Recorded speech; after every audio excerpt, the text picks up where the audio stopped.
انہی کی اتباع پر ناز کرتی ہے مسلمانی، انہی کی شان کو عزیز و نبوت کی وراثت ہے، انہی کا کام ہے دینی مراسم کی نگہبانی۔ رہیں دنیا میں اور دنیا سے لا تعلق ہو، تیرے دریا میں اور ہرگز میں کپڑوں کو لگے پانی۔ اگر خلقت میں بیٹھے ہوں تو جلوت کا مزہ آئے، اور اگر آئیں اپنی جلوت میں تو ساکت ہو صف و مدانی۔ میرے دوستوں، میرے بزرگوں، آج میں جس گلستان میں موجود ہوں، اللہ تبارک و تعالی ایسی محفلیں مجھے اور آپ سب کو بار بار نصیب فرمائے۔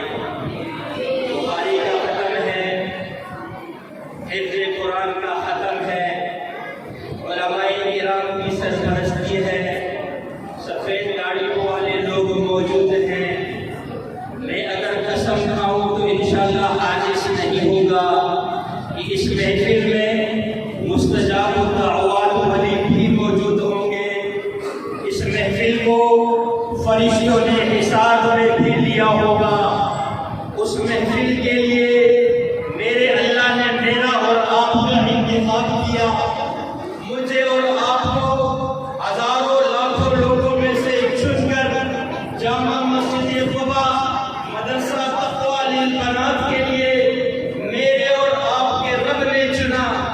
آج ہمیں یہ توفیق ملی کہ آج ہم ختم بخاری کی تقریب کے اندر، آج ہم حفظ قرآن کی تقریب کے اندر، آج ہم نازلہ قرآن پاک کی تقریب کے اندر، آج ہمیں علماء کرام کی معیت چاہے تھوڑی سی وقت کے لیے ملی، اس پر ہمیں الحمدللہ کہنا چاہیے۔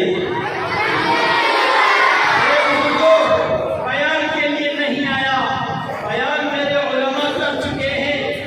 ایک بات کر کے بات ختم کرنا چاہتا ہوں۔ علماء نے یہ لکھا ہے کہ ختم نبوت کے امیر ہر دور کے کتب ہوا کرتے ہیں۔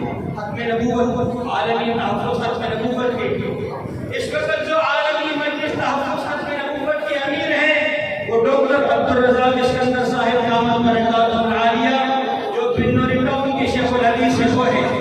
انہوں نے ایک عجیب بات کی۔ یہ میں اپنی تعلیمات سے، اپنی فاضلات سے، اپنی عالمات سے، ان بچوں سے اور ان کے والدین سے کرنا چاہتا ہوں، اور اس محفل کی مناسبت سے کرنا چاہتا ہوں۔ ہم فارغ ہو رہے تھے، 1999 کا سال تھا، استاد جی بیان کے لیے آئے، ایک بات کی سب کو اڑا کر چلے گئے۔ وقت کے بزرگ، وقت کے بزرگ، مستجاب الدعوات ولی، انہوں نے طلباء کو مخاطب کرتے ہوئے گیلی بہتی آنکھوں کے ساتھ